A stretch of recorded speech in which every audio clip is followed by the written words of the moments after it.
Hello दोस्तों, education world में आपका स्वागत है। और 10वीं कक्षा से आप देख रहे हैं एक्सरसाइज 4.2 क्वेश्चन नंबर 4 है। क्या कहता है क्वेश्चन, आइए देखते हैं। क्वेश्चन कहता है कि दो क्रमागत धनात्मक पूर्णांक ज्ञात कीजिए जिनके वर्गों का योग 365 हो। समझिए क्वेश्चन को। क्या क्वेश्चन कहा है? दो मतलब दूगो क्रमागत धनात्मक पूर्णांक। क्रमागत का मतलब एक के बाद एक, जैसे एक के बाद दो, दो के बाद तीन, तीन के बाद चार, चार के बाद पांच, यानी क्रमागत धनात्मक पूर्णांक है तो एक जोड़ने पर आ रहा है। ठीक है। और इसी में कह देता क्रमागत सम धनात्मक पूर्णांक या विषम धनात्मक पूर्णांक। तो हम जानते हैं सम धनात्मक पूर्णांक चालू होता है 2 से 2, 4, 6, 8, 10, 12, ये सब सम है। विषम चालू होता है 1 से 1, 3, 5, 7, 9, 11, 13, इस प्रकार से। तो सम या विषम कहे, याद रखिएगा, सम या विषम कहे तो दो अधिक कर देते हैं। देखिए दो दो जोड़ने पर सम विषम आ रहा है। और क्रमागत का अर्थ होता है कि 2 के बाद सम संख्या 4 आता है और 4 के बाद सम संख्या 6 आता है, तो ये क्रमागत है। इसी में अगर लिख देंगे 2, 2 के बाद 6, तो ये क्रमागत नहीं हुआ। समझ गए होंगे। तो जब सम विषम पूछे तो 2 बढ़ाएंगे, और जब सम विषम नहीं पूछे तो 1 बढ़ाएंगे। कैसे? अब देखिए, लिखेंगे माना, अब दो गो पूर्णांक है तो माना पहली पूर्णांक x है, पहली पूर्णांक x है। इसलिए दूसरी पूर्णांक हो जाएगा x + 1। कैसे? ये सीधे क्रमागत धनात्मक पूर्णांक का मतलब धनात्मक पूर्णांक 1 से स्टार्ट होता है। 1, 2, 3, 4, 5, 6, 7, तो 1 जोड़ने पर आ रहा है, इसलिए हमने 1 जोड़ा। इसी क्वेश्चन में अगर सम क्रमागत धनात्मक पूर्णांक या विषम क्रमागत धनात्मक पूर्णांक कह देता तो x + 2 लिखते, क्योंकि 2 जोड़ने पर सम या विषम आता है। अब देखिए, अब क्या करेंगे, तो दो क्रमागत धनात्मक पूर्णांक ज्ञात कीजिए जिनके वर्गों का योग 365 है। दोनों के वर्ग करके जोड़ देंगे बराबर 365। वर्गों का योग, वर्ग मतलब स्क्वायर होता है, इंग्लिश में स्क्वायर कहते हैं। तो दोनों का स्क्वायर कर दे रहे हैं। देखिए प्रश्न से दोनों का स्क्वायर कर दे रहे हैं। एगो x है तो x का स्क्वायर प्लस x + 1 का स्क्वायर, दोनों के स्क्वायर, तो दोनों के वर्ग दोनों का कर दिए का योग मतलब होता है जोड़, इसलिए बीच में जोड़ का चिन्ह। जब वर्गों का योग करते हैं तो वो हो जाता है 365। तो जो प्राप्त हो जाता है, जो हो जाता है, ऐसा कहे तो उसको बराबर के दूसरे साइड में लिखेंगे। ठीक है बात। आगे देखिए, अब कह रहा है x का स्क्वायर, तो x square plus a + b के होल स्क्वायर पर। पता होगा कि a + b का होल स्क्वायर बराबर होता है a square + 2ab + b square.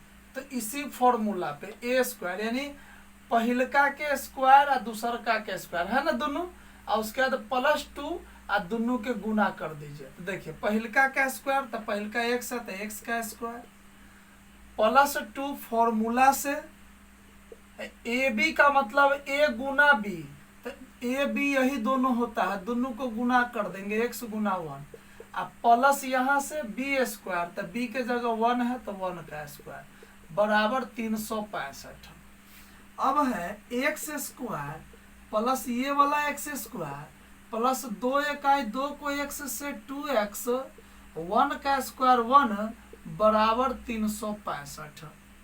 एगो x स्क्वायर, दूगो x square plus 2x plus 1 और प्लस 365 को इधर लाएंगे -365 बराबर 0।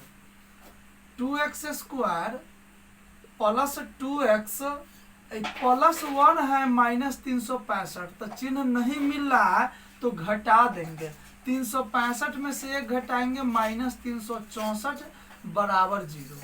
अब देखिए 2 कॉमन ले सकते हैं क्योंकि 2 से तीनों पद कट रहा है, तो 2 कॉमन ले लेंगे तो क्या हो जाएगा x² अब +2 कॉमन ले लेंगे तो x बचेगा -2 से 364 को काटेंगे 18 36 2 दूनी 4 यानी 182 बराबर 0। अब सीधे लिख सकते हैं x² + x -182 बराबर 0। सीधे क्यों? देखिए ये गुना में 2 है ना, 2 को इधर ले जाएंगे तो बट्टे में 2 आएगा, 0 बट्टे कुछ जो होता है वो 0 हो जाता है, 0 के बट्टे में जो जाएगा वो 0 हो जाएगा। चलिए देखते हैं अब आगे है ये द्विघात समीकरण के रूप में आ गया।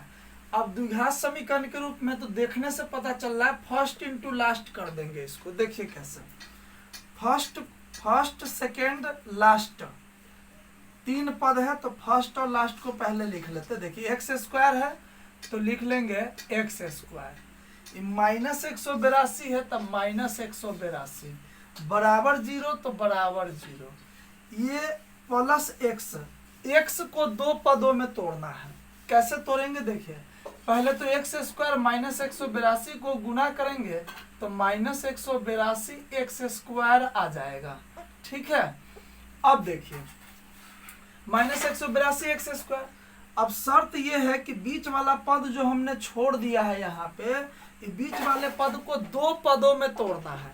x को किन 2 पदों में तोड़े कि शर्त है यहाँ घटाव है ना, तो घटाने पर x आ जाए और दोनों के गुना करने पर 182 x² आ जाए माइनस में, तो वो हो जाएगा +14x -13x, क्योंकि 14x में से 13x घटाएंगे 1x, +14 -13 को गुना करेंगे तो -182 आ जाएगा। x को x से गुना करेंगे x²। आप कहेंगे कैसे पता चला? एक और उपाय है, इसमें मैंने -182 लिखा था, तो इसी 182 का आप गुणनखंड कर देंगे, 2 9 18 2 1 2 फिर 13 7 से 13 7 91। अब देखिए इसको अगर इधर उधर करेंगे तो पता चल जाएगा, जैसे 13 7 91 एक बार आई 2 अलग, तो 91 2 को घटाने पर तो 91 में से 2 घटाने पर तो ये वो x आएगा नहीं।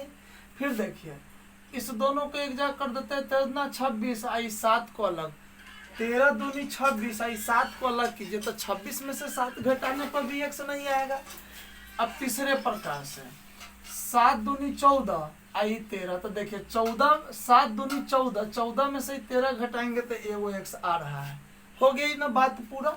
अब देखिए इसमें से इस दोनों पद में से x कॉमन ले लेंगे तो x + 14 होगा। अगर इस कोष्ठ में x + 14 है तो इस कोष्ठ में भी x + 14 ही लिखेंगे, ये रूल होता है। अब तीसरे पद से पहले दूसरे तीसरे पद से ये x ले लिए तो -13 बच गया। अब दोनों ब्रैकेट में सेम रहता है, दोनों में से आप 1 निकाल लीजिए, x + 14, फिर x -13 है तो x -13 ब्रैकेट के बाहर वाला बराबर 0, 2 पार्ट में बांट देंगे, x + 14 बराबर 0 तो x बराबर -14, तो ये अमान्य हो जाएगा। क्यों? क्योंकि यहाँ धनात्मक पूर्णांक लिखा हुआ है। x -13 बराबर 0 तो x बराबर हो जाएगा 13, यही धनात्मक पूर्णांक होगा। तो पहली पूर्णांक हम क्या माने हुए हैं? तो पहली पूर्णांक हमने माना x, तो x 13 है तो 13 अंश। फिर दूसरी पूर्णांक जो है वो हमने दूसरी पूर्णांक x + 1 यानी x 13 होगा तो 13 + 1 तो 14 हो जाएगा, यानी 13 और 14 2 पूर्णांक होंगे। ठीक है, thanks for watching this video.